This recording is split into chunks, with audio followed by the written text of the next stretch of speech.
The night I realized my family never loved me started with something small. A laugh. Not the kind that slips out at dinner or follows a good story. This one was quieter, sharper, like a secret shared behind a locked door. And it wasn't meant for me to hear. For 12 years I had driven to the same townhouse every Sunday evening.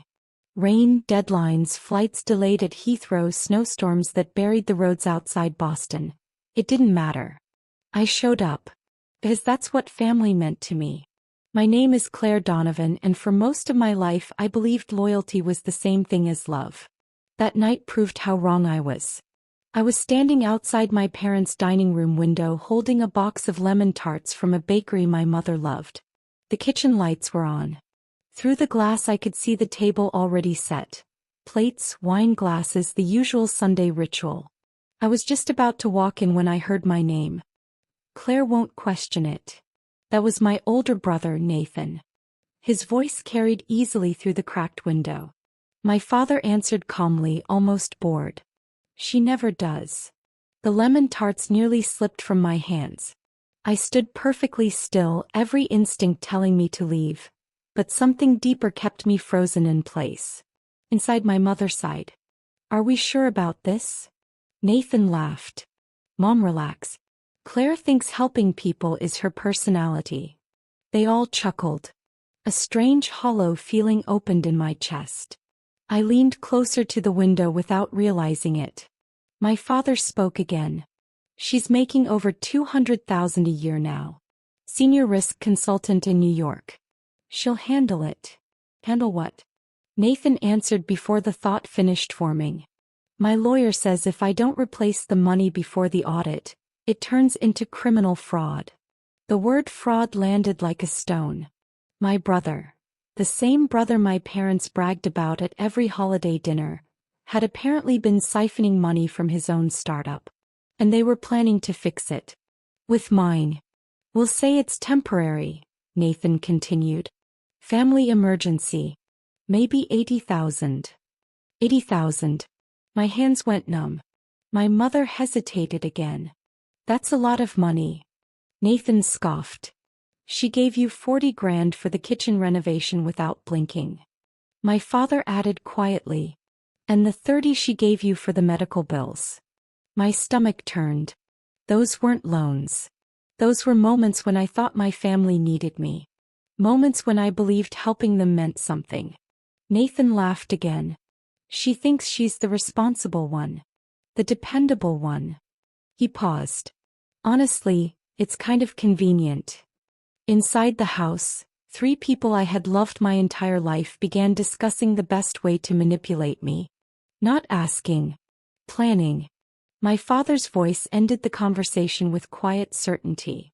Claire has always done what's necessary for this family. I stepped away from the window. The lemon tarts felt absurdly heavy now. For the first time in my life something shifted inside me. Not anger yet, just clarity. They didn't see me as a daughter. They saw me as a solution. I left the box on the porch and walked back to my car without making a sound. The engine started quietly. But I didn't drive home. I drove through the city for nearly 2 hours, watching streetlights blur across the windshield while one thought repeated itself over and over. They never expected me to hear the truth. Which meant they also never expected me to act. By the time I reached my apartment, I wasn't crying. I was thinking. Strategically. Because my career wasn't built on emotion. It was built on understanding risk. And my family had just made a very dangerous assumption. They believed I would rescue them. What they didn't realize was that I had already started calculating the cost. The next morning I opened my laptop and began reviewing every financial record connected to my family. Transfers. Gifts. Emergency payments. Over 12 years, the number reached nearly $190,000. I stared at the total for a long moment. Then I began moving pieces on the board. First, I separated every account they knew about. New banks. New passwords. New security layers. Every financial door quietly closed. Next, I contacted an attorney, Not because I had done anything wrong, but because I understood how quickly desperate people rewrite the truth. Then I waited. 3 days later my mother called. Her voice sounded fragile. Claire, sweetheart, we need to talk. I kept my tone neutral. What's wrong? Pause. Then the performance began. Nathan is having some trouble with his company. Just temporary, but the auditors are asking questions and... How much? I interrupted. She hesitated. 80,000. Exactly the number they'd discussed. I leaned back in my chair. Why me? Your family, she said softly. I almost admired the simplicity of it. But I had spent the last 72 hours preparing for this moment. I can't, I replied. Silence flooded the call. Claire, don't say that.